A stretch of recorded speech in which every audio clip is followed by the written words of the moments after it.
गुरु जी काट काल दी फांसी, फिर मैनेजमेंट का धूपबत्ती लगा दे जाके। मैं आपको बताया ना भगत जी, ये क्या है, ये है, ये जो है। आप भगत जी आ जाओ, भंडारा भी लेते रहो, आ जाओ। ठीक, कोई बात नहीं भगत जी। देवबंदी छोड़ के भगत आत्मा परमेश्वर का भंडारा चल रहा है और भगत आत्माएं अपना इंटरव्यू भी दे रही हैं। जो पांचवा यज्ञ रोका हुआ था, परमेश्वर ने साध संगति के जरिए वो पांचवा यज्ञ पूर्ण करवा रहे हैं। और परमेश्वर का भंडारा होने के बाद सत्संग भी होगा और इसके बाद रात भर साध संगति चलेगी। एक कोई बहन बैठी है, इनका इंटरव्यू लेते हैं। सत्या बहन जी, कहाँ पे हो? हिसार से। हिसार से जी। क्या नाम है? सुलेखा दासी। यहाँ कैसे आए? साध संगति में आई है। साध संगति? हाँ जी। ये किसके थ्रू हो रही है? भक्तों के द्वारा या फिर मैनेजमेंट के थ्रू हो रही है? नहीं, भक्तों के द्वारा हो रही है। अच्छा, और अपने बारे में बताओ, मतलब इधर कैसे आ गए? मैं 2018 में 30 दिसंबर 2018 को मैंने नाम दीक्षा ली थी।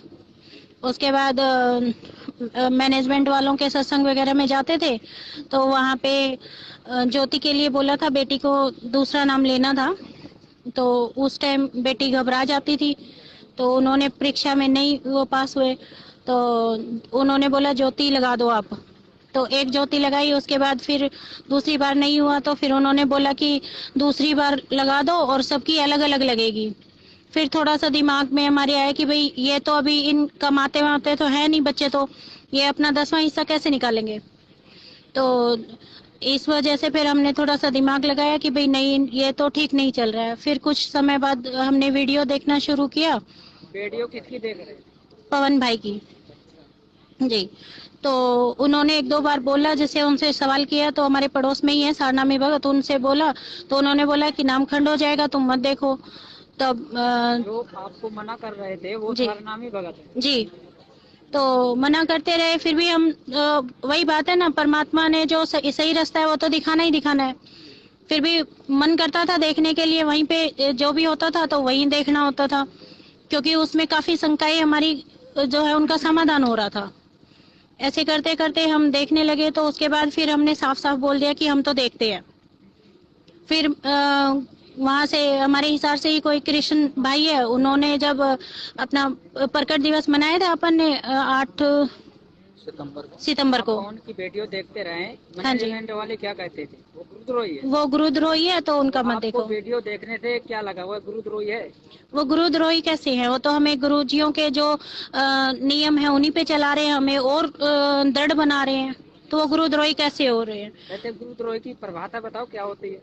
गुरुद्रोही वो होता है जो गुरु के बारे में गलत गलत बोले, ठीक है, जो मतलब उनको गलत बताए, उनके नियमों पे ना चलने दे। मतलब परमात्मा की एक वाणी है, गुरुद्रोही कोई कहे गुरुद्रोही न जाने कोई, जो गुरु से ईर्ष्या बैर करे गुरुद्रोही कहा बैठो है। बिल्कुल। जो गुरु से ईर्ष्या जो करने लगता हाँ जी, जो गुरुजियों को गलत बोलेगा वो गुरुद्रोही होता है। कौन भगत जी गुरुदेव को गलत बोलता है या ज्ञान को गलत बोलता है? नहीं, जो गुरुजियों की वाणी है वही बताते हैं वो, और उससे चलते। तो मतलब कौन भगत जी गुरुद्रोही नहीं है? नहीं है। मतलब मैनेजमेंट एक जबरदस्ती की तरह उन्हें गुरुद्रोही साबित कर रखा है, बिल्कुल, ताकि गुरुद्रोही संगत तो मैनेजमेंट वाला ही है। ताकि संगत में सच्चाई पहुंच ना सके। बिल्कुल, गुरुद्रोही तो मैनेजमेंट वाले ही है। ये तो जो कृष्ण भगत है, 8 तारीख को हमने जब प्रकट दिवस बनाया था तो अपनी फोटो निकलवाई थी सबने प्रकट दिवस पे, तो उस टाइम मैंने व्हाट्सएप पे लगाए, तो उन्होंने बोला कि भाई ये तो गुरुद्रोहियों का है और इन पे मत जाओ। तो जैसे ही मैंने रिकॉर्डिंग ऑन की तो वो बोले रिकॉर्डिंग ऑन कर ली बहन जी। मैंने कहा हाँ, हमें पता तो होना चाहिए ना कि आप क्या बोल रहे हो और वो क्या बोल रहे हैं, तभी तो हम कुछ निष्पक्ष रूप से डिसाइड कर पाएंगे। तो उन्होंने फोन काट दिया। फिर उनको पता लग गया कि भाई ये लोग तो पवन की वीडियो देखते हैं और ये नहीं मानेंगे, तो इस तरह हमारा उनसे मैनेजमेंट वालों से पीछा छूट गया। अच्छा जी। अब हम अपना दृढ़ता से भक्ति करते हैं, नियमों पे, पूरे नियमों पे चलते हैं। पहले तो हमें नियमों का ही नहीं पता था, अब धीरे धीरे हमें सूक्ष्म नियमों का भी पता चलने लगा है। आप इसके बारे में क्या कहना चाहोगे, जो इंदौर में, मध्य प्रदेश के इंदौर में भाजपा नेता सत्संग के बहाने संगत को इकट्ठा किया गया और भाजपा नेताओं को बुलाया गया वहाँ पर। देखो ये गलत है, क्योंकि परमात्मा ने खुद सत्संग में जो हमने खुद कानों से सुने हैं सत्संग, परमात्मा के मुख से वाणी सुनी है, उसमें यही बोला है परमात्मा ने कि ना हमें वोटों से कोई मतलब है, ना हमें कोई राजनीति से है। एक बार एक सत्संग में कोई भाई, भगत भाई आया था परमात्मा से पूछने के लिए कि मैं सरपंची का चुनाव लड़ लूं क्या। परमात्मा ने सीधा बोला था कि इससे अच्छा कुएं में पड़ जा। उससे हमें समझ में आ गया था कि हमें राजनीति से कोई लेना देना नहीं है। ये सिर्फ परमात्मा को जो वो बदनाम करने के काम कर रहे हैं इंदौर में, जो उन्होंने वो किया है।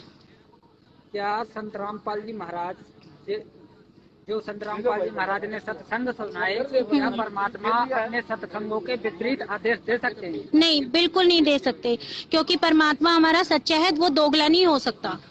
उन पे हमें पूरा विश्वास है। परमात्मा जो एक बार जो बोल दिया परमात्मा ने, वही सत्य है और वही होता है। और इसमें जो 2019 में कांग्रेस को वोट डलवाया गया था, उसके बारे में क्या कहोगे? तो परमात्मा ने जब हमें बोल दिया कि वोट डालना अगर मजबूरी हो तो डाल आओ, ठीक है, लेकिन ये नहीं पीछे पड़ना है कि वो जीतेगा वो हारेगा, वो हमसे उनका कोई मतलब नहीं। जब परमात्मा ने बोल दिया कि जो डालना है वो डाल दिया, लेकिन हमें उसकी कोई वो नहीं करनी है कि कौन जीत रहा है कौन हार रहा है, तो हम ये गलत है। किसी का प्रचार करना, राजनीति करना, ये चीजें हमें हमारा परमात्मा नहीं सिखा रहा। तो मतलब जब तुम आप सच्चाई के साथ जुड़े तो आपका विरोध किया गया था कोऑर्डिनेटरों के द्वारा? नहीं, इतना तो नहीं था। जो एक दो मेरे को जानते थे भगत, उन्हीं के द्वारा थोड़ा विरोध हो रहा था। बाकी मेरे को इतना वो लोग जानते नहीं है, तो कोऑर्डिनेटर वगैरह कोई नहीं आया और ना ही आ सकता। देखो ये तो हमारे ऊपर है ना कि हम सच्ची भक्ति कर रहे हैं, ठीक है। उनसे अपना कोई ज्यादा वो नहीं है, वो अपनी तरफ भक्ति कर रहे हैं, उनको जैसा करना है वो कर रहे हैं, लेकिन हमें सत्य भक्ति करनी है, सच्ची भक्ति करनी है, जो परमात्मा ने भक्ति सिखाई हमें, तो हम अपने सच्ची भक्ति करेंगे। और जितने भी सत सेवक है वो सभी भक्तों को यही कहते हैं कि मर्यादा में रहो, और दान के लिए भी मना करते हैं कि दान मत दो। दान के लिए मना क्यों करते हैं? कारण देखो, दान मना इसलिए करते हैं, अगर हम, परमात्मा ने बोला है अगर आप सही जगह पे दान करते हो, 1 रुपए का दान करते हो तो वो 1000 गुना हो जाता है, बिल्कुल। ठीक है। अगर गलत जगह दान करेंगे, एक गलत जगह दान किया हुआ वो 1000 गुना पाप का भोगना पड़ेगा। तो हम गलत जगह दान क्यों करें? गलत कैसे हो गया? गलत वो इस तरह हो गया ना, वो लोग राजनीति में पैसा लगा रहे हैं, कभी आरक्षण में लगा रहे हैं, ठीक है, कभी एक वो राजस्थान में कोई गैंगस्टर था वहां पैसा दे दिया। तो हमारा भक्तों का पैसा भंडारे के लिए, अच्छी चीजों के लिए परमात्मा लगवाते थे, ठीक है। ये लोग तो राजनीति के लिए लगवा रहे हैं, तो वो हम कैसे? अच्छा याद आया मुझे कि वो जो 11 लाख का चंदा दिया गया था आर्य समाजियों को, जो भगत भी नहीं है, जो उल्टे सीधे काम करते हैं, गांजा दारू शराब पीते हैं, उनको 11 लाख का चंदा दिया गया था, जिससे भक्तों का दान दुरुपयोग हुआ। बिल्कुल दुरुपयोग हुआ। वहाँ पे हुक्का पीने वालों को वो लोग भक्तों का दान दे के आए हैं, भक्तों का दिया हुआ। भक्तों ने उसलिए थोड़ी ना दिया था कि वो गलत जगह पे दान तो मतलब जो दान गया वो कुपात्र में गया, और कुपात्र में दिया हुआ दान हानि ही करेगा, लाभ नहीं करेगा। लाभ नहीं करेगा, इसलिए दान का मना करते हैं। बिल्कुल। चलो ठीक है, क्योंकि ये भक्ति विधान के खिलाफ भी है कुपात्रों को दान देना। दान का अधिकारी गुरुदेव होता है, गुरुदेव फिर चाहे जहाँ उपयोग करें। बिल्कुल। गुरुदेव ने तो आश्रम में भी लिखवा रखा था दीवारों पे, और किसी को। सच्चा भगत जी आप कहाँ थे हो? सच्चाई भगत जी मैं हिसार से हूँ जी। अच्छा, नाम क्या है? अनिल दास है जी। अच्छा अच्छा। हाँ जी भगत जी।